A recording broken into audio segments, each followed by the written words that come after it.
अंदर ही जेल में वो बंद है और ये पब्लिक बैठी है और कार्यकर्ता अंदर घुस के उसको गोली मार के काट फेंकेंगे।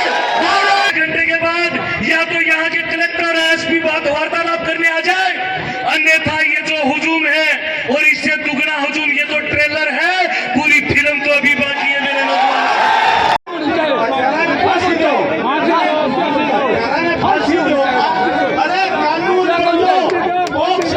एक बात मैं बार बार आपसे कहता आया हूं, इस सूबे की सरकार से भी मैं ये निवेदन करता आया हूं कि एक बच्ची को जब एक न्याय के लिए इस तरह से ग्रामीणों को, इस तरह से क्षेत्रवासियों को, इस तरह से परिजनों को अगर सड़क पर बैठना पड़े तो इस सूबे की सरकार पर सवालिया निशान उठते हैं।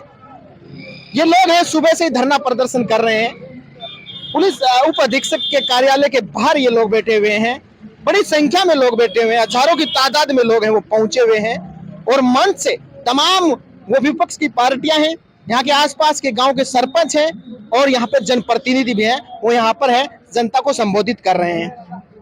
उनका साफ साफ आक्रोश है वो सरकार के खिलाफ झलक रहा है। जो नीति को जानते हैं वो ही यहाँ राज करने वाले हैं, लेकिन ये कलयुग है, ये वोटों का राज है। इन नेताओं को जहाँ बंदी पोटली दिखती है उनका साथ देते हैं। ये जो सनातनी है ये जातियों में बटे हुए हैं, हम ईश्वर की औलाद है, जाति तो काम से बनी है, हम सभी एक है, एक रहेंगे। इन नेताओं से बनो मत, ये जाट है, ये राजपूत है, ये गुजर है, ये काटी है, हम सनातनी है, एक हो जाओ। जय हिंद। हमारी बहन हमारी बेटी को न्याय नहीं मिलता तब तक हम ये यहाँ से उठेंगे नहीं। और हम सब बजरंग दल के कार्यकर्ता हैं, मैं बजरंग दल चूरू जिला सुरक्षा प्रमुख हूँ, यहाँ बजरंग दल की पूरी टीम आई हुई है। अगर ये प्रशासन उन पे कार्रवाई नहीं करती है तो बजरंग दल के कार्यकर्ता अंदर घुस के उसको गोली मार के काट फेंकेंगे। भारत माता की जय। उसकी आत्मा भी यही अपने आसपास भटक रही है और सवाल पूछ रही है कि हमने किस नेता को चुना है। सोचिए थोड़ा, शर्म की बात है, वो बच्ची के हत्यारे आज भी फतेहपुर में खुलेआम घूम रहे हैं। आज भी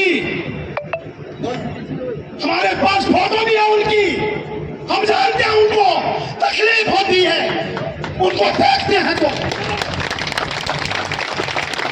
क्या हो रहा है, कुछ नहीं, मामले को दबा दिया गया। और यहाँ इन भाइयों की वजह से और हमारी इस मासूम बच्ची के साथ हम सब इकट्ठे हो गए तो किसी के माई के लाल में हिम्मत नहीं है कि आप इसको दबा सकें। हमें उठना होगा और एक बार 2-4 घंटे के लिए नहीं, लड़ाई लंबी लड़नी होगी। और अपने आप से पूछिए हम किसकी संतान है। हम उन महाराणा प्रताप की संतान है, उन महापुरुषों की संतान है जिन्होंने घास की रोटियां खाई है, आधीनता स्वीकार नहीं की उन मुगलों की। और हम कुछ राजनीतिक स्वार्थ के लिए उनको सत्ता दे देते हैं और अपनी बहन बेटियां सौंप रहे हैं। अपने आप से सवाल पूछिए, निजी स्वार्थ को त्यागिए, आंखें खोलिए।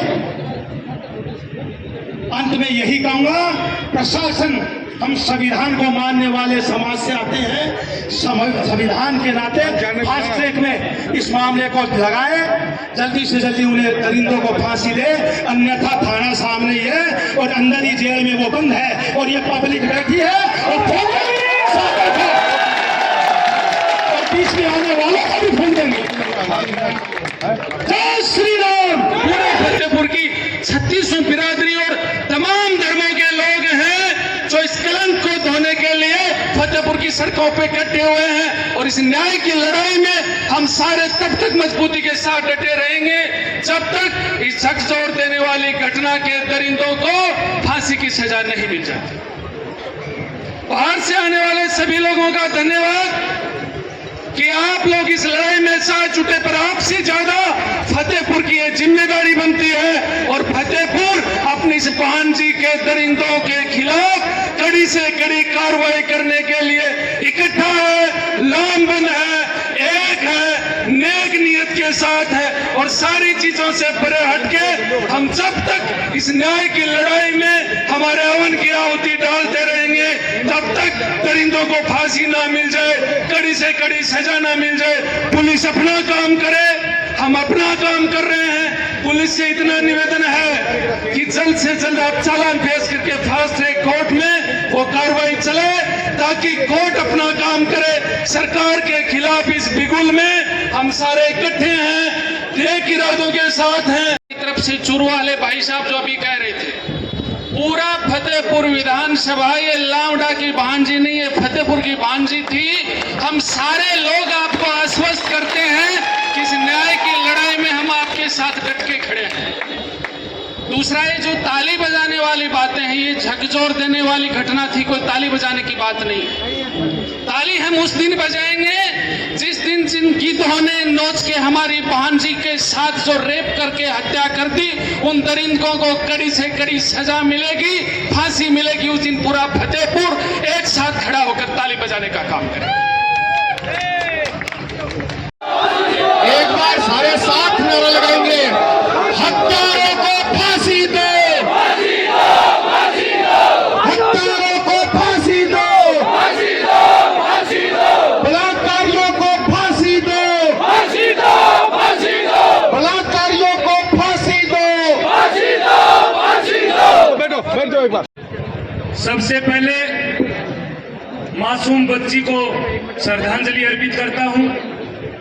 साथियों, आज ये जो आंदोलन 3600 कौम के लोग यहाँ पहुंचे, माताएं बहनें यहाँ पहुंची, मैं सभी का दिल से धन्यवाद करना चाहता हूं और प्रशासन के नुमाइंदों से कहना चाहता हूं कि आप लोग जिस तरीके से संघर्ष समिति ने एक ऐलान किया आधे घंटे का, अगर आधे घंटे बाद ये सरकार अगर नहीं चलती है तो तमाम लोग यहाँ से खड़े होकर कुछ कर दीजिए इस सरकार की तरफ।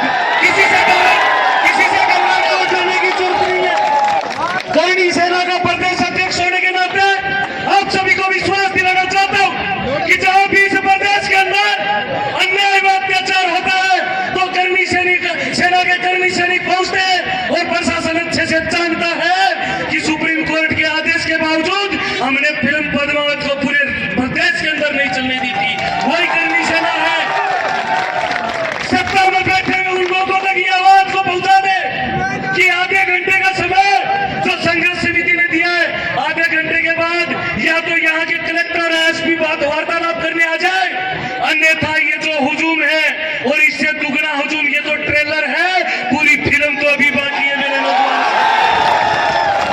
हम किसी राज और सरकार से करने वाला व्यक्ति नहीं है, हम अपने हक और अधिकार की लड़ाई इस सरकार से लड़ रहे हैं और हम चाहते हैं कि जल्द से जल्द प्रशासन के लोग यहाँ घर्षण की जरूरत नहीं पड़े, क्योंकि लगातार प्रशासन के लोग आराम से हमारे अपने भाई हैं, हम भी उनको कहना चाहते हैं, आप चाहते हैं कि ये जो आंदोलन है शांति प्रिय रहे तो ऊपर तक बैठे हुए उन आकाओं तक मैसेज पहुंचा दे।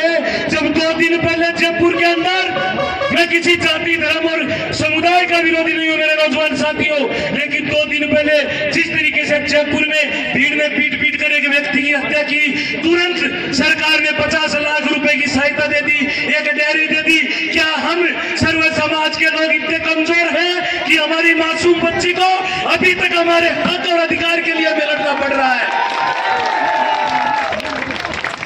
साथियों, आप लोग अभी थोड़ी देर पहले प्रशासन के लोग आए, आपने नारेबाजी शुरू की। मैं चाहता हूं कि आपका जोश जरूरी है, लेकिन जोश के साथ होश जरूरी है। कोई भी आंदोलन हो, हमने अनेक आंदोलन किए, लेकिन इस तरीके से अगर जोश के साथ अगर होश गंवा दोगे तो कुछ लोग जो सत्ता में बैठे हुए हैं वो चाहते यही है कि यहाँ पर घर्षण की स्थिति हो, यहाँ पर ये आंदोलन बिगड़े और युवाओं पर मुकदमे लगाकर अंदर जेल में डाल दे। लेकिन हम बताना चाहते हैं, हम शांति प्रिय लोग हैं और जब तक शांति प्रिय है कि आप हमारी मांगे सुन रहे हो, अगर आपने कहीं भी अनदेखी करने की कोशिश की तो अंजाम बुरा होगा। ये शासन और प्रशासन अच्छे से सुन ले। बहुत बहुत धन्यवाद। मैं आप सभी से 2 नारों के साथ इस आवाज को बुलंद करने का काम करूंगा। किस जोर जुल्म की टक्कर में,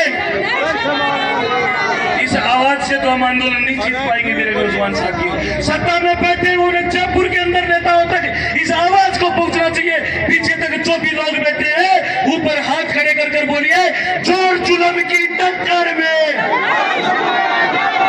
जोर जुल्म की टक्कर में मासूम हम शर्मिंदा हैं। जय हिंद, जय भारत। अधिकारियों उनको कहता हूँ एक बार फिर, यहाँ पे कलेक्टर और एसपी भी आना चाहिए। ये आप भी ऐसे वापस चले जाए। जब तक कलेक्टर एसपी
यहाँ पर जो लोग बैठे हुए हैं, यहाँ पर कुछ लोग मेरे साथ हैं, उनसे बातचीत करने की कोशिश करेंगे। आप कहाँ से हो?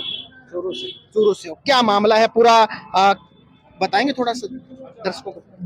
बच्चे गैंगरेप और गैंगरेप हुआ। आप कहाँ से हैं? मैं फतेहपुर तहसील के ग्राम पंचायत दीनवाला ठिकानी से हूँ। दीनवाला ठिकानी। क्या कहना चाहेंगे इस तरह के मामले में अगर सुनवाई नहीं होती है तो? इस तरह के मामले में अगर सुनवाई नहीं होती है तो बहुत थोड़ा गलत में भी महसूस होती है। इस तरह के मामले में सुनवाई जल्दी से जल्दी होनी चाहिए और दोषियों को फांसी दी जाए। फांसी दी जाए। बिल्कुल सर। कितने लोग दोषी हैं, कुछ पता है आपको? नहीं सर, हमारे वो फतेहपुर तहसील के ही है वो मामला, लेकिन कितने लोग हैं 2-3 लोग बता रहे हैं मेरे को। पुलिस ने हालांकि उनको गिरफ्तार कर रखा है। गिरफ्तार करेगा, लेकिन कोई ठोस कार्रवाई नहीं हो रही उन पे। अच्छा, ठोस कार्रवाई नहीं हुई अभी तक। देखिए लोग हैं वो कह रहे हैं ठोस कार्रवाई नहीं हुई है। मैं विजुअल बीच बीच में दिखाने का प्रयास करूंगा। और यहाँ पर भाजपा के जिला जो चूरू जिला के अध्यक्ष हैं हरलाल जी सारण भी पहुंचे हुए हैं, करणी सेना भी पहुंची हुई है, प्रदेश अध्यक्ष संदीप सिंह चैनपुरा हैं। देखिए गुस्साए लोगों ने वो सड़क जाम कर दिया। तस्वीरें आपके सामने सीधी फतेहपुर से लाइव है। ये देखिए जयपुर का सड़क है वो जाम करते हुए लोग नजर आ रहे हैं आपको। यहाँ पर कुछ वाहन निकल भी रहे हैं। किस प्रकार का आंदोलन रहेगा, क्योंकि सरकार को, यहाँ की प्रशासन को जिस प्रकार से समय दिया गया था वो समय अब खत्म होता हुआ नजर आ रहे हैं। ये लोग हैं युवा है, उसकी यहाँ पर हत्या हो जाती है, गैंगरेप हो जाता है। वो मामा अपनी बहन को क्या जवाब देगा, वो नाना अपनी बेटी को क्या जवाब देगा? ये सोचना आपको और हमको है, ये सोचना पुलिस प्रशासन और सरकार को है, ये सोचना यहाँ पर तमाम खड़े लोगों को है। हालांकि ये फतेहपुर है, चूरू को क्या जवाब देगा? तो लड़की चूरू की यहाँ पर पड़ती थी और यहाँ पर जिस प्रकार से उसके साथ जो घिनौनी हरकत हुई है, चूरू जिला बिल्कुल इस बात की कठोर शब्दों में निंदा करता है। दोषियों को कठोर से कठोर सजा मिले, ये हम अपील करना चाहते हैं यहाँ की पुलिस प्रशासन से और न्यायिक व्यवस्था से। ये लोग हैं कहीं ना कहीं रोष में, जानने का प्रयास करेंगे। आप कहाँ से हो?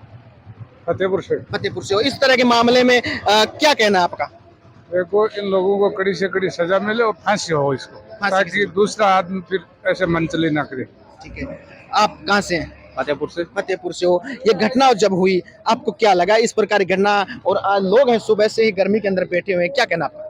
हमारा तो यही कहना है कि दोषियों को फांसी दो और उनके परिवार को उचित मुआवजा मिलना चाहिए। एक छोटी सी मंच से आह्वान सुनने को भी आया था, जनता को संबोधित करते हैं। यहाँ पर जनप्रतिनिधि जो पहुंचे हैं, विपक्ष की पार्टी के पहुंचे हैं, तमाम और लोग पहुंचे। उन्होंने कहा था कि जयपुर में एक हल्की फुल्की मारपीट हुई थी, उसके बाद में एक विशेष समुदाय के एक व्यक्ति था, उसकी मौत हो गई। सरकार ने 50 लाख मुआवजा दिया है, डेयरी दी है, सरकारी नौकरी दी है। तो ये लोग ये भी मांग उठा रहे हैं कि यहाँ पर अगर सरकार की, मुख्यमंत्री साहब की वो कलम चलने में उनका हाथ क्यों हिल रहा है, उनका हाथ क्यों कंपा रहा है? क्या ये बेटी मुख्यमंत्री साहब के सूबे की बेटी नहीं थी? क्या ये बेटी के प्रति आपका कोई फर्ज नहीं था मुख्यमंत्री साहब?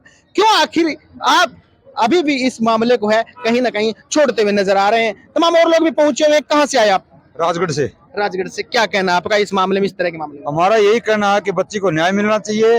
हमारे को दर्द है और हमारे समाज को पूरे को दर्द है, सारे समाज को दर्द है कि इनको फांसी की सजा होनी चाहिए, फांसी से नीचे कोई सजा नहीं होनी चाहिए। हम यही मांग करने के लिए राजगढ़ कालोड़ी से चल के आए हैं। अच्छा, अब तक आप धरना प्रदर्शन में शामिल थे, अब तक जो 5 सदस्यीय कमेटी अंदर गई थी वो बाहर आई है कि नहीं आई? अभी पता नहीं उनका आई है कि नहीं आई है, गई है, वो अंदर जा रखी है। अंदर जा रखी है।